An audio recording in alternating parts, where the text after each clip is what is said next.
When it comes to treating hypertension, we all want the simplest thing that we can get that'll lower our blood pressure. We don't really want to have to change our lifestyles. We'd like to have some magic bullet that you just take this pill and it solves the problem. But it never solves the underlying problem.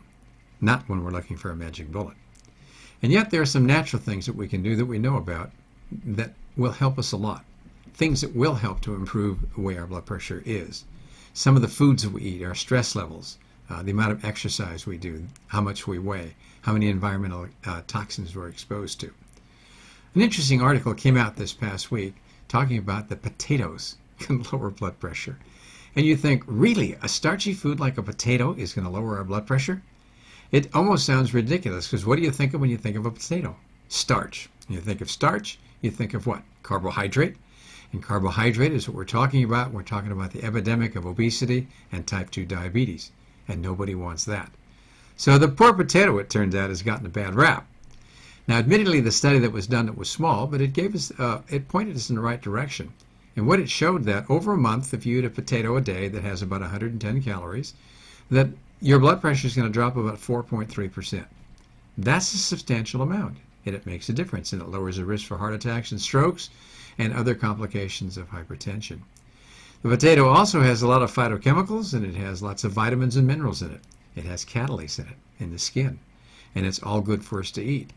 And what this is pointing out is that when we process foods, and we make high fructose corn syrup, or we make sugar, the sucrose that's in table sugar, or we eat the other sugarized processed foods that we make, it's not the same thing as eating a potato. Potatoes the way Mother Nature made it. It's not the same thing as eating fruit, where there's fructose. Because admittedly it has the fructose, which is not that healthy for us. It would be the poison part of the fruit. But it also has the antidote, which is the fiber. So sticking close to nature and eating foods that are in it without processing them much, but maybe having to cook them because we can't eat them otherwise, is something that's reasonable to do. We don't want to cook the potato too high. We don't want, in my opinion, microwave it, although that's what they did in this particular study. What I would suggest is bake it. Bake it at 325, bake it a little longer than you might normally, and what you'll find is you'll have a moist potato that doesn't need all the condiments. It's the condiments, okay? The fats and oils, the sour cream, all the things that go with that, the butters that you put on it that have the calories, and the foods that are not particularly what we need to have to keep our blood pressure low. So when we're looking at managing what Mother Nature produces, yeah, if you can eat it raw, it's good. The case of the potato, probably not the best thing to do. And if we eat those foods, we're going to be in better health than if we just do what we've been doing, which is process them, refine them, change them so they're not really food products at all.